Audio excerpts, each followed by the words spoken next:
सुप्रभात। The Bihar teachers history makers के मेरा मोबाइल मेरी शिक्षा कार्यक्रम में आपका एक बार फिर से स्वागत है। मैं डॉक्टर अर्चना राय आज आपको तुलसीदास का पद के बारे में बताऊंगी। आपके पाठ्य पुस्तक में तुलसीदास रचित 2 पद दिए गए हैं, पद 1 और पद 2। तो पहला पद का भावार्थ हम लोग समझेंगे। ये पद इस प्रकार है, देख लीजिए किताब में। पद इस प्रकार है और इस पद का हम भावार्थ जानेंगे। सबसे पहले हम जानते हैं कि यह जो दिया गया पद है, प्रस्तुत पद तुलसीदास रचित विनय पत्रिका से ली गई है। अब विनय पत्रिका क्या है? विनय पत्रिका तुलसीदास की एक रचना है, मुक्तक छंद की रचना है, जिसमें कहा जाता है कि तुलसीदास जब कलयुग से परेशान हो गए, कलयुग बहुत प्रकार से डराने लगा, धमकाने लगा, परेशान करने लगा, तो ये पत्रिका मतलब अर्जी, एप्लीकेशन के रूप में इन्होंने भगवान राम के पास एक अर्जी लगाई, एक प्रार्थना पत्र लगाया, जिसका नाम उन्होंने विनय पत्रिका दिया है। और विनय पत्रिका में उन्होंने अलग अलग खंड बनाए हैं, सीता स्तुति खंड, राम स्तुति खंड, हनुमान स्तुति खंड, इस प्रकार से। तो यह जो पद है, प्रथम पद जो है, यह विनय पत्रिका में सीता स्तुति खंड से ली गई है। पद इस प्रकार है, कबहू का अम्ब अवसर पाई। कबहू का मतलब कभी भी, जब कभी भी, है ना। अम्ब का मतलब माता। हे सीता माता, जब कभी आपको समय मिले, आप भगवान के पास बैठें और आपको समय मिले, मेरी ओ सुधी ध्यायवी कछु करुण कथा चलाई। आप मेरी सुधी, मेरा ख्याल, मेरी बात भगवान राम के समक्ष रखिएगा। जब भी कोई करुण कथा चले तो आप मेरा नाम जरूर बताइएगा।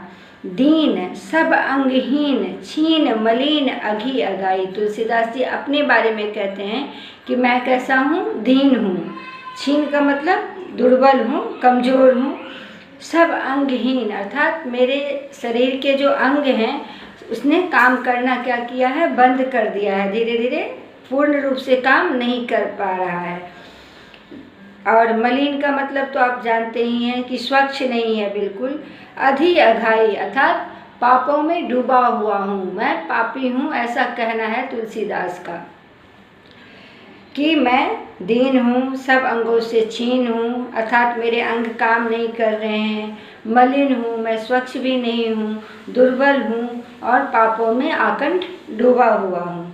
नाम ले भरे उधर एक, प्रभु दासी दास कहाई।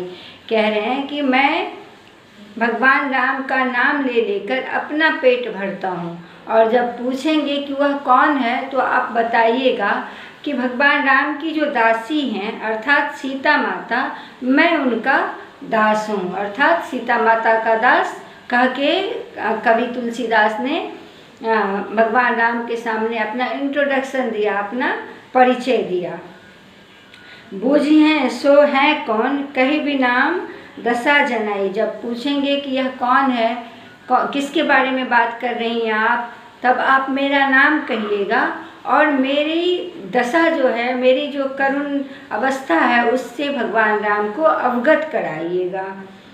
सुनत कृपालु के मेरी बिगड़ियो बनी जाई। कह रहे हैं कि जैसे ही कृपालु, राम कृपालु, भगवान को ये बहुत कृपालु कहते हैं, दयालु कहते हैं, कि जैसे भगवान राम इतने दयालु हैं कि जैसे ही मेरी बात सुनेंगे, मेरी करुण कथा, मेरी मार्मिक कथा उन तक पहुँचेगी, तो मेरा बिगड़ी जो है, मेरी जो अवस्था है, वो अपने आप सुधरने लगेगी। मेरा बिगड़ा हुआ सारा काम अपने आप बन जाएगा, ऐसा उनका विश्वास है कि भगवान राम अगर मेरी करुण कथा को एक बार सुन लेंगे तो मेरा जो बिगड़ा हुआ काम है वो अपने आप बन जाएगा।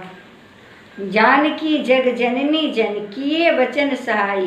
कह रहे हैं भगवान तुलसीदास कह रहे हैं कि हे माता, आप जानकी हैं, आप माता हैं और जगत की माता हैं आप, और अपने वचन से यदि आप मेरी मदद कर देंगे, आप यदि अपने वचन से मेरी मदद कर देंगे, अर्थात मेरे बारे में भगवान राम से कह देंगे तो तरे तुलसीदास भव तब नाथ गुण गण गाई। कह रहे हैं कि अगर आप अब वचन से मेरी मदद कर देंगे तो यह तुलसीदास जो है यह भवसागर को पार कर लेगा। कैसे पार कर लेगा? तो भगवान राम का गुणगान करते हुए यह तुलसीदास भवसागर से पार कर जाएगा। कब पार कर जाएगा? यदि सीता माता अपने वचन से उनकी मदद करेंगे। इसमें यह क्या है कि यह दीन अवस्था का, दलित अवस्था का, तुलसीदास का जो दीनहीन मलिन अवस्था है उसका वर्णन इसमें किया गया है और भगवान राम से प्रार्थना की गई है, विनय किया गया है कि भगवान राम उनकी मदद करें। किसके माध्यम से? तो माता सीता के माध्यम से अपनी बात भगवान राम तक पहुंचाई गई है। आप लोग को भी जब किसी चीज़ की आवश्यकता होती है तो अपनी माता के द्वारा पिताजी से डायरेक्ट ना कह करके माता जी से कहते हैं और माता के थ्रू अपनी बात का भगवान अपने पिताजी तक पहुंचाना चाहते हैं, है ना ऐसी बात। उसी प्रकार तुलसीदास भी सीता माता के माध्यम से अपनी बात भगवान राम तक पहुंचाने का प्रयास किए हैं। और इस पद में बस इतना ही है। दूसरे पद में हम आगे देखेंगे नेक्स्ट वीडियो में।